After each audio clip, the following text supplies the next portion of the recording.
79, Cross on a KR750, me on an RG500. He went down first and I crashed as well. And he told me tonight it was Parrish he crashed with. So he said, you ask him. So I said, Steve, when did you crash at Macau? It was about 3 years later on another corner. Yeah, it's really pissed me off. I wouldn't have been that close to him. It's really pissed me off. I've now got 9,000 copies. I'm going to go back and, change. If you bought one of Crosby's books, get your Tipex out and change Parrish for Williams. Yeah, well, I'll have to edit it for you, I think. Anyway, talking of books, Steve, I mean, with all due respect, okay, these guys have achieved an awful lot racing-wise, as you have on motorbikes, but you've done a whole lot more in so much with your truck racing, running a team, of course, like Kenny Aggo. Crosby's the only one that hasn't run a team. And then, of course, your commentary now with MotoGP. You've seen so much, so many things. You mean I haven't had a proper job? Well, that's what I'm trying to say, yeah. No, but what about a book? Because everyone else seems to be doing it. I can't, because unfortunately the police would turn up and then I'd get arrested and then I wouldn't be able to work for the BBC, because most of the stuff that went on in my life was all illegal. And there was so much to still is. Yeah, no, it still is actually, for that matter. Can I just ask, is Dave Croxford in the room? Has anyone seen Dave? I saw him today, Croxford. You see that fellow crawling past? Was that Dave Croxford? No, because we're talking about a reenaction with John Cooper and Aggo, and I was talking to Kenny earlier, and he was telling the story, I think it was 1974, when you were here at the Transatlantic and it started raining, and Croxford apparently went up to these guys, hey Yanks, come on out now, get yourselves out here, because they don't race in the rain and you guys have got the rain tyres. Anyway, apparently went out there, they did 4 laps of practice, and on the second lap Kenny goes through the S's and Croxford is... The race. It was, okay, the race. Second lap of the race, Kenny goes through the S's here and Croxford is climbing out underneath the bales. And he pulled the clutch in, revved it, went blip blip a couple of times and just gave him the finger. So I think tomorrow we should reenact that. We could get Croxford with the norm, just lay it over so he doesn't have to, he's too old to crash, lay it over, get him to crawl out the bales as Kenny goes past and he can give him the finger, and that would be a reenaction of what was going on. I'm sure that Crockett would be up for that, wouldn't he? Yeah, absolutely. Yeah. But no, you're right, Charlie, I'm nowhere near as good as these guys, but I love motorcycle racing, I love the crack that went on with it and all the fun that went on and stuff like that. And then I went on to race trucks and now I talk about it, and the nice thing is now I don't go to hospital so much. Because, like all of us, we get allergic to pain, as you have done as well. Yeah, that's the downside of it. But I think really all of us never really did anything really bad, did we? Let's go on the subject of MotoGP anyway, because I mean that's something that you're involved with, and I think Aggo, you go to most of the MotoGPs, the European ones. Kenny, I guess you still keep your eye on it. Where's MotoGP up to now? I think we're all MotoGP fans, whether you watch British Superbikes World Championship. MotoGP is the pinnacle. It has got the very best riders in it. It is tough out there, and we would all like to see more motorcycles out on the grid. There's now 16, 17, 18, depending on who's injured and who's not. And hopefully there's going to be another 6 next year, and it should get bigger and better. But it's still the pinnacle. You've only got to see what happens when someone tries to come into it. Carlos Checa last year, who's leading the championship, won the championship and is a winner, came and had a ride in MotoGP and he couldn't even finish the race because he got arm pump. And they are the fastest and the best out there, but we do need more riders out there and we need more bikes out there. But it's still the class that you have to look at to see the greatest riders in the world. Do you agree with him, Kenny? He never did. All right, then well, give us your reasons why not. Well, from time to time, all racing needs an adjustment. And yes, they do need to adjust, but it's still getting the TV ratings. And that's where it's at. You can only get so many people into a spectator sport. You've got to have the TV, and that's where it's going to grow. Now, he's so old, there's 3 generations of people now that are different than he is. So if they're all watching it on TV, it's still going to be a big sport, no matter how boring it is or what we think. So from time to time, we have to step back and say, okay, well, that's what it is. Because like you said, they're still the best guys out there. The best riders in the world are in MotoGP. There's absolutely no question about it. I think the criticism it would raise now is that, for instance, a young kid said to me the other week, he watches MotoGP every week. He's 22 years old, this kid, and he rides a road bike. He's a big fan. And he said, my dad the other day got some DVDs of 500 GPs. He said, shit, that was exciting. He said that was so exciting, getting them hanging out and all that. He said, compared to MotoGP by comparison, he said it's totally boring. That was just a young kid, the way he saw it, you know. No, you're right, and all of us sat here, and I've spoken to Kenny and Giacomo and Crosby. We would love to see 990s or next year 1000. We would love to see no electronics. We'd love to see Valentino Rossi and Jorge Lorenzo and Casey Stoner sideways and black tyre marks, as there was probably when the 990s came out. But you'll never ever get rid of electronics, and simply, and this sounds like I'm stood up here on my pedestal, Honda, Yamaha, Suzuki to a certain extent, Ducati, they don't go racing because they want to see racing, they go racing to sell motorcycles. And when you go and buy your ZX-10 or your Ducati or your Yamaha R1, you've got electronics on it that help you not spin up and not do this and not do that. And they can't afford to just go racing for the sake of racing. They go racing to develop the product, and the product is what you see in the showroom, and that's where the money comes from. And so they will never get rid of electronics, because they would be seen to be wrong to selling motorcycles that have got 200 horsepower with no electronics on them. And in fact, you'd probably all fall off them because they crash and burn and everything else. So sadly, we will never get rid of electronics. That's fact. Having been involved on the other side of motorcycling, Crosby, the motorbike shop, was it your view that the brand or the racing sells the brand? I mean, that's always the conception.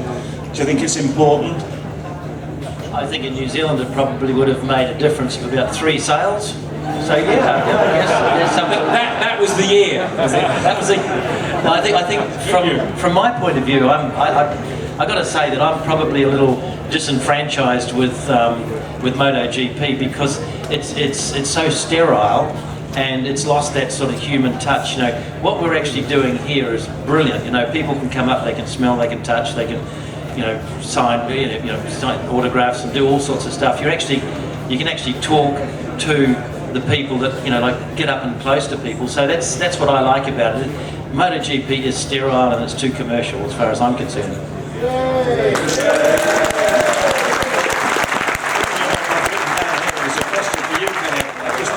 No races for GP or World Superbike riders other than championships. Is it a good or a bad thing? We used to be able to come and see you here and various other big races. he was here when he was doing his World Championships, doing other stuff, and now it's so difficult to watch the GP. Well, the only time you watch a MotoGP guy is at a MotoGP. Well, it's not MotoGP's fault. So, you're going to have room for things like this. So you have to take the bad with the good. So I don't see how you can complain about that. I mean, MotoGP does MotoGP because they sell tickets and TV. Nothing you can do about this. Just one thing about that is that I think, Kenny, when you did it and I did it, there was 10 rounds, 12 rounds or whatever, 11, there wasn't many, there wasn't 18. That's one of the things now, there's 18 rounds of MotoGP, so there isn't that many free weekends, quite frankly, for the guys. That's one of the reasons. And yeah, and the riders weren't making $15–20 million a year either. So you didn't? No. I used to pay to do my riding. So the world's changed, face it. Nothing we can do about that. MotoGP is making a lot of money. If they just destroyed all the old DVDs of the 500 racing, they'd be fine. It's an interesting point. As I said before, we see you at quite a lot of MotoGPs, and you're forever at occasions like this. I mean, I think during the season you must be most weekends doing something somewhere. Yeah. Either an enactment or a MotoGP or something like that. I think sometimes we watch a very, very exciting race in MotoGP, and sometimes not. But I think, and today MotoGP today we have a lot of electronic, and this one takes something from the rider, because if you see today the young rider coming and quickly is fast like Valentino or like Stoner. It's impossible if you don't have help from electronic. So I remember when we race and the people say, you have, I don't know in English what is very, very delicate. Now you have electronic do this, not you. So I think it's, also Valentino agree with me, it's too much today. And you don't have the difference from the very, very good riders, because I think it's difficult to have in the same time 4 or 5 very, very good riders. is I think the Big Kenny or Michael Wood or maybe Agostini is Valentino Rossi is coming only every 20 years, not every year. So today we see a lot of young riders all together. I think because it's not like before, you need only Polso.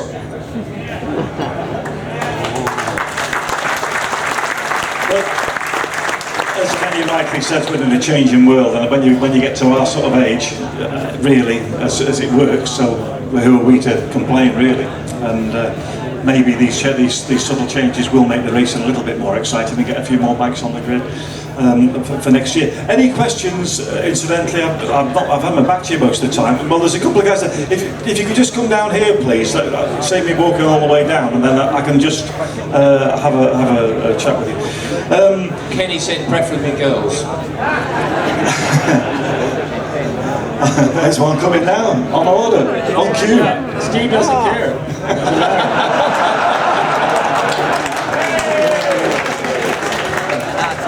Right, you got a question just at forward, man. Who's the question for, in particular? It's for Kenny, if that's right. Yeah, I'm looking to paint a house scene. Should I do it in white or red or yellow and black? Yellow and black. Yellow and black's a lot more lucky. It was a lot luckier than yellow and black. There you have it then. Cheers, my house is going to be yellow and black all the way. It'll look just like mine then. Oh, there's a man over here would like a question. This isn't about houses, is it? No, all right. It's about motorcycle racing. You know Agostini, but why does he think that the Italians are probably better than the British for riding bikes? I mean, we've got Crosby, Pt2. If you look at a lot of the continental bikes are better than the British. Oh, Agno said English riders are shit. It's Merida, he said Merida. Can you repeat that, Charlie? He just wants to know why, in his opinion, Italian riders are better than English riders.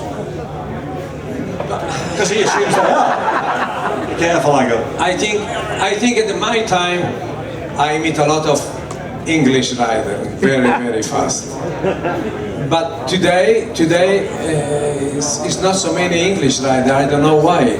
But today also not so many Italian, because now I think many Spanish riders coming. But at our time, maybe we have only Angel Nieto in 20 years. So I think because Spain, he make the school, you know, the school for the young rider. And the Italy example, for maybe 7-8 years, he forget this one. So now we don't have very young rider. You see in the 1 to 5, we don't have the good Italian rider today. We have only Spanish, because Spain work and make a school, and so I don't know in England. I think in England also we don't have a lot of good rider today. I mean in the MotoGP or the Grand Prix race. I think it's important to have a school, and when you are younger and you start to race, not to junior race.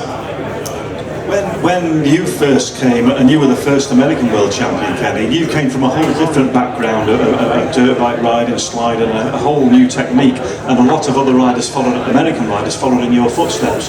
What's the position now with American riders who are going to come on? I mean, Colin Edwards has been around for a long time now, and okay, Nicky Hayden also has been around a long time, and what's the future? As Agno said, I mean, really good guys don't come every year. You know, and you're lucky to get one every 10 to 15 years. Somebody who sets himself apart from everybody else, and that's been the trend, and probably always will be. I mean, the Spanish are dominating everything now because I think the Spanish say they have more sex, so they produce more riders. And I'm not sure if that's true, but maybe you should work on the sex therapy thing. I think it's something to do with contraception more than sex, really. Yeah, maybe. But, you know, it comes and goes. It goes up and down. America will produce somebody. I didn't know he said that. Charlie, sure, I have a small theory is that the trouble is now we don't have many young kids that get out of school at 15, 16 and get on a scooter and get on to ride a motorcycle.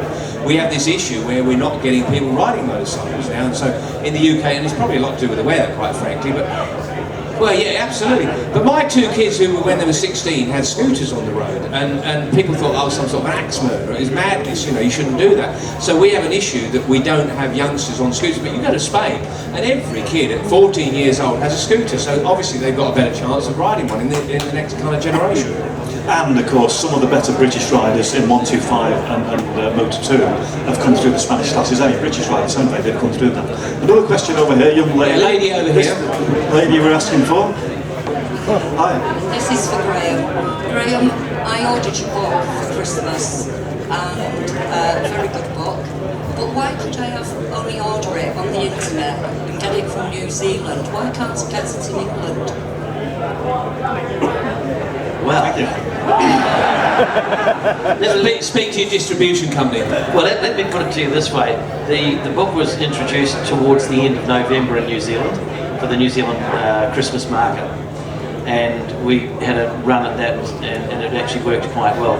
We talked to the publishers over here, and they decided to run it around this time, so there is a delay. And apart from that, I make more profit if I sell it from New Zealand than here. The bottom of it. I did sign it. Okay.